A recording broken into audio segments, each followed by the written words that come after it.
Assalamualaikum, perkenalkan nama saya Nishifa Pemutia. Saya dari SPI Reguler dan saya akan memaparkan mengenai pemikiran dan juga pandangan dari Al-Farabi. Baik, sebelum kita membahas mengenai pemikirannya Al-Farabi, alangkah baiknya kita mengetahui biografi singkatnya Al-Farabi. Al-Farabi yaitu nama lengkapnya adalah Abu Nas Muhammad Ibnu Muhammad Ibnu Zaid Ibnu Turkay. Al-Farabi hidup pada tahun 295 sampai 339 yaitu Hijriah.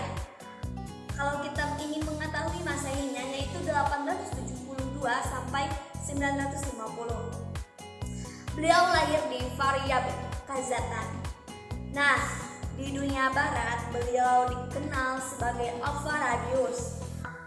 Al-Farabi juga keturunan dari Persia dan juga Turki. Nah, ayahnya adalah seorang tentara yang keturunannya dari Persia, sedangkan ibunya adalah asli orang Turki.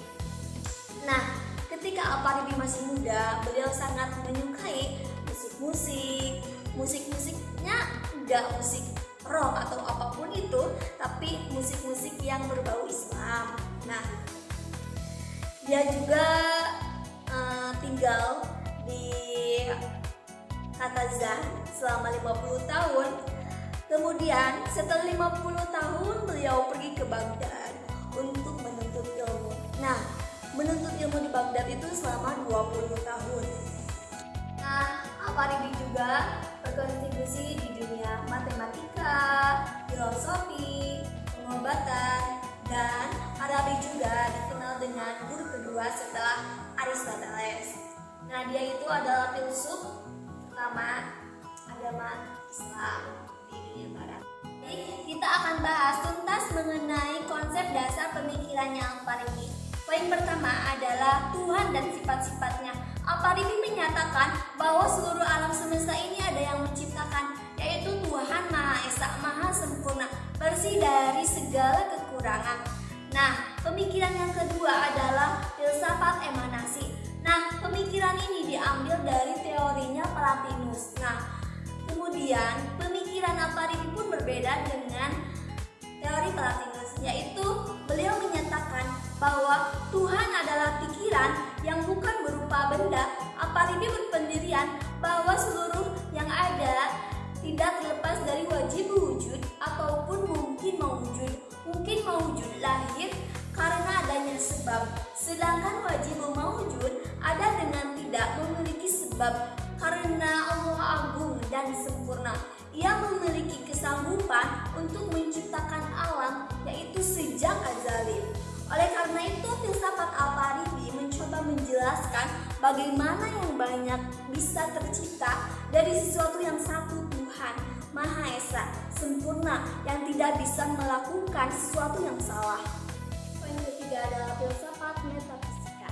Nah, metafisika ini dibagi menjadi tiga, yaitu mengenai Tuhan. Yang pertama, semua wujud dan hal-hal yang terjadi padanya adalah wujud. Yang kedua, ilmu teori juzizat atau partikular, yaitu ilmu yang berdiri sendiri karena penelitian tentang wujud tertentu.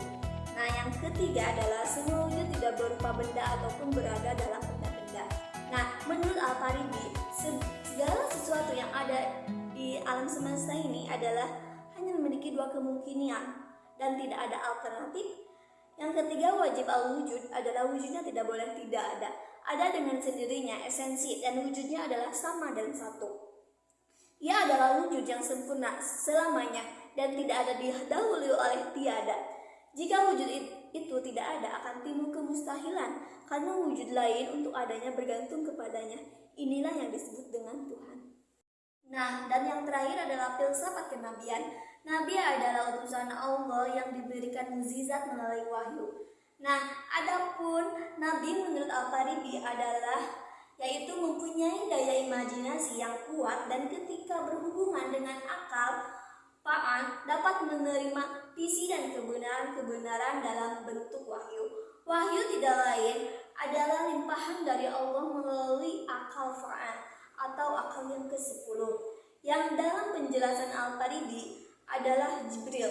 Sementara filosof dapat berkomunikasi dengan Allah melalui akal perolehan yang telah terlatih dan kuat daya tangkapnya, sehingga sanggup menangkap hal semuanya. Nah, hal-hal yang ini tuh hal yang bersifat abstrak, murni dari Allah. Nah, kebenaran wahyu tidak bertentangan dengan pengetahuan filsafat. Akan tetapi, jika hanya mempelajari filsafat semata tanpa mempelajari wahyu ataupun Al-Quran, akan tersesat. Nah, karena antara keduanya sama-sama mendapatkan dari sumber yang sama, yaitu akal Quran. Nah, baik, cukup sekian yang dapat saya sampaikan. Mohon maaf bila ada hal yang mungkin saya tidak begitu menjelaskan karena saya belum benar-benar hafal. Cukup sekian yang dapat saya sampaikan. Mohon maaf banyak kesalahan mengenai penyampaian materi saya yang setidaknya bisa dipahami meskipun sedikit, tapi alangkah baiknya ada sedikit demi sedikit yang bisa kalian pahami. Baik ya, mohon maaf sebesar-besarnya. Assalamualaikum warahmatullahi wabarakatuh.